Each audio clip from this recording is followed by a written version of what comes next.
Welcome back to another session of the Interpretation Effect. Today I want to talk about something that's kind of touchy. Many people find this subject to be very sensitive. The other day I was talking to a friend of mine, and I asked him, what do you think the religious beliefs our ancestors were before they was taken into captivity?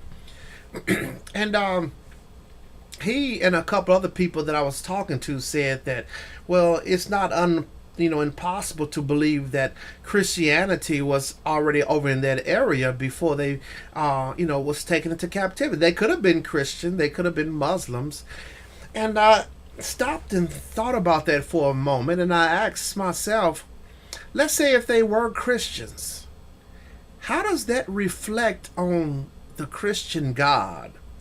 That he will allow his own people to be taken into captivity, sold into slavery, and abused.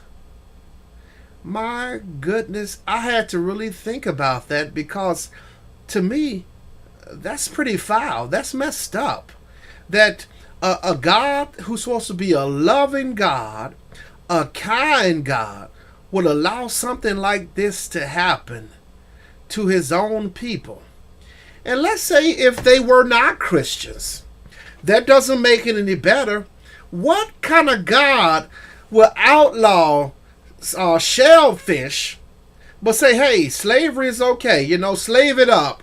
And the fact that our people are caught up in slavery and they are still preaching this message of Jesus. But where was Jesus when our people was in captivity? Today we want to talk about, has Passa replaced the Massa? Is it possible that man could have made up this mysterious God that the black man has never seen nor can ever see? Could it be possible that man has given the black man this fictional image of this unseen God and his son? Why is it that the image of this unseen God just so happens to look like the image of the very ones who created him? Now, what if someone is using this image of this invisible God in order to oppress and control the minds of the black race? Could it be possible that through the preaching of this unseen God, the slave master has been able to convince millions of black folks to forsake their ability to critically think with a rational mind? Could it be possible if the black man is deceived into turning off his ability to critically think, that that person can be fooled into following the image of this false unseen God and his son? How could it be that from the first day our ancestors received this false religion by force from the slave master, the slave has continued to do all that he can to prove to the slave master that he can and will be a good Christian slave? Could it be possible the slave master has used this false image to convince the slave that God wanted him to be enslaved? Why were the slaves not allowed to read no other book but this one book called the Bible? Could this book have been used in order to keep the slave's mind indoctrinated in this religion of control? It's funny how through the belief of this religion, it has enslaved the mind of the black man for 1,000 years.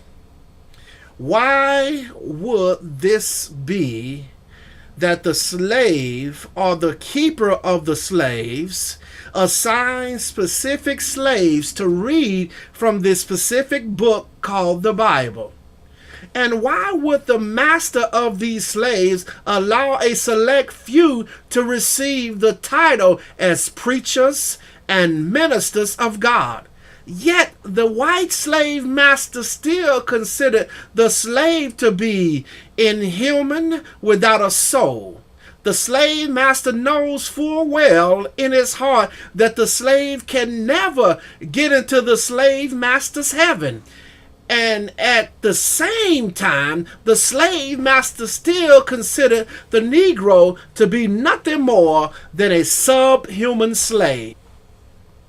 Could it be that the slave master knew that through the repetition of words from this book called the Bible, that it would condition the mind of the slaves that they must obey their earthly master with respect and fear and sincerity of heart, just as they would show to their heavenly master, the Christ Jesus? Is it possible that the slave master had enough foresight to know if he were to assign these Negro slave preachers over all the other slaves, that he would have the ability to indoctrinate the mind of all the other would-be rebellious slaves? Did the slave master know that through the preaching of this Jesus, it would ensure that he would have no need to watch over the slaves every second of the day? Did the slave master know that if he could control the mind of the slave through fear and religious belief, he could continue to control their mind for 1,000 years? We know this to be true because of such scriptures that the slave master loved to remind the slave preacher to use.